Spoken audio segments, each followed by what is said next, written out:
Every religion on earth tells a different story, different gods, different rules, different afterlives, different rituals, prayers, temples, and punishments. On the surface, they look like they have almost nothing in common, but underneath all of them is the same thing, and that thing is not faith. It is not community. It is not comfort in the face of death. Those came later. The thing underneath every religion that has ever existed is something far older and far stranger. It is a cognitive ability, a specific quirk of the human brain that no other animal on earth shares. God was not invented by priests. God was not invented by kings. God was invented by the same mental machinery that lets you feel guilty about something you have not done yet. Go back 300,000 years. A small group of humans is gathered around a fire somewhere in East Africa. They are anatomically identical to you. Same brain, same nervous system, same capacity for language. But they believe in nothing supernatural. No gods, no spirits, no afterlife. The cognitive tools that would eventually produce religion exist in their skulls, but the trigger has not yet fired. What changed? The leading theory in cognitive science is not what most people expect. It was not a search for meaning.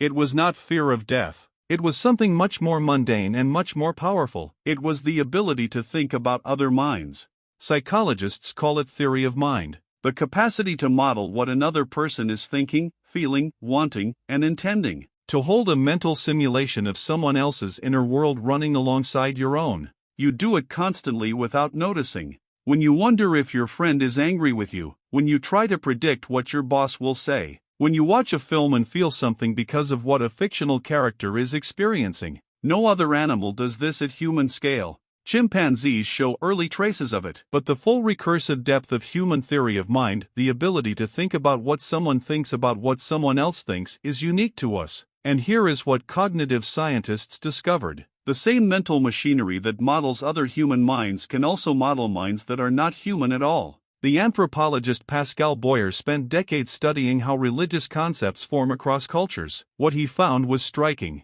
Religious agents, gods, spirits, ancestors, are not random inventions. They follow a specific pattern. They are almost always beings with full mental lives. They have intentions. They have knowledge. They have desires.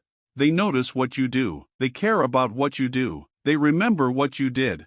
They are, in other words, exactly what theory of mind is built to model. Boyer called them minimally counterintuitive agents.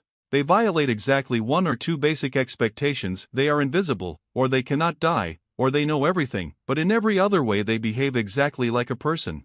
They want things. They judge things. They react to things. Your brain, which evolved to model the minds of other humans, barely has to stretch at all to model a mind like this. A god is not a radical departure from human cognition. A god is what human cognition produces when it runs on an agent that is not physically present. There is a second piece, and it might be even more important.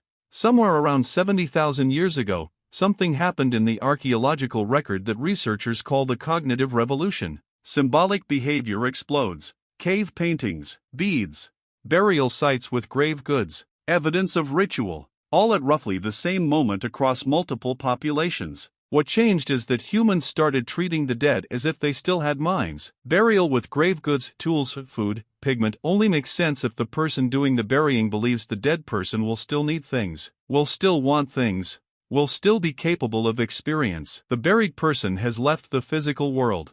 But in the mind of the mourner, their inner life continues. This is not comfort. This is theory of mind running on someone who is no longer there. And once your brain can model the mind of an absent person, it is a very short step to modeling minds that were never physically present at all. The dead do not disappear from the social group.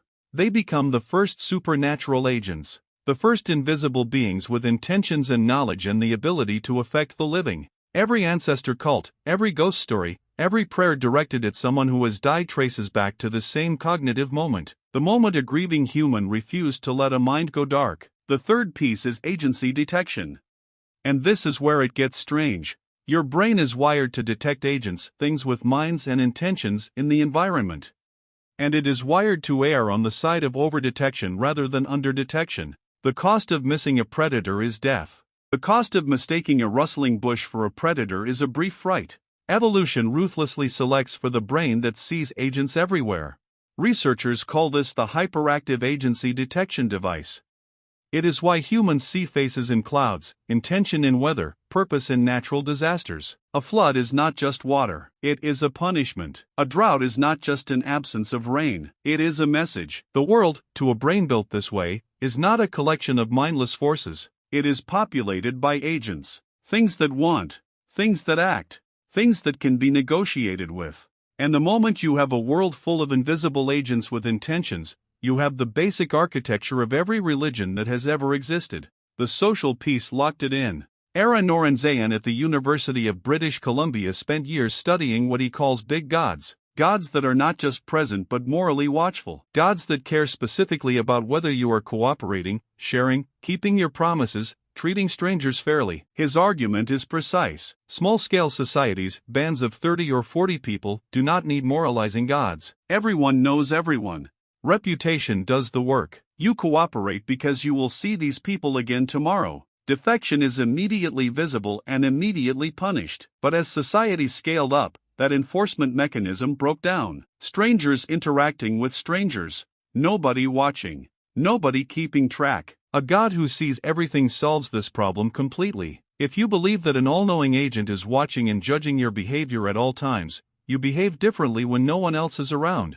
Studies consistently show that even subtle reminders of being watched increase cooperative behavior. A poster of eyes in a room where people pay for coffee on an honor system increases payment rates significantly. The watching does not have to be real. The belief that something is watching is enough. Norenzayan calls this the big God hypothesis. Moralizing gods did not emerge because humans were spiritually enlightened. They emerged because large-scale human cooperation is cognitively impossible without some mechanism for enforcement. And an omniscient moralizing God is the most powerful enforcement mechanism the human brain has ever produced. Put it all together and the picture becomes clear. 3 cognitive quirks, each one selected for completely unrelated reasons. Theory of mind, which evolved to track other humans. Hyperactive agency detection, which evolved to spot predators. And the refusal to let absent minds go dark, which evolved out of social bonding so deep that death could not immediately break it. None of these evolved for religion. None of them had anything to do with the supernatural. They were all solving completely different problems in a completely different world, and then they collided. In a species social enough to track hundreds of minds simultaneously. In a species imaginative enough to run those minds forward and backward through time. In a species already primed to see intention everywhere it looked. The result was inevitable. Invisible agents with minds and intentions and moral authority. Watching, remembering, judging. The gods did not come down from somewhere. They were assembled, piece by piece, from the architecture of a mind that was trying to do something else entirely. This does not make religion false. That is a different question and a different conversation. What it does is something more interesting. It makes religion legible. It explains why every human culture independently arrived at supernatural agents with mental lives. Why gods across every tradition care about human behavior rather than human geology or human weather patterns. Why the dead feel present rather than absent. Why the universe feels watched. It is not because these things are true or false. It is because the human brain is built in a specific way. And a brain built this way, dropped into a universe it does not fully understand, will produce certain outputs with the reliability of physics. Religion is one of them. The Hadza in Tanzania have spirits. The ancient Greeks had gods who bickered like family. The monotheistic traditions have a single mind so vast it contains everything. The details differ across every culture that has ever existed. But the structure is the same, an agent, with a mind, watching. That structure did not come from revelation. It did not come from tradition. It did not come from fear. It came from the same piece of neural machinery you used this morning to wonder what someone else was thinking. You have been running God-shaped simulations your entire life. Every human who has ever lived has run them. The machinery was already there, built for something else entirely, waiting for a mind complex enough to turn it on itself. And somewhere around 70,000 years ago, in a species that had just learned to bury its dead and paint the walls of caves and string shells together into necklaces, it did.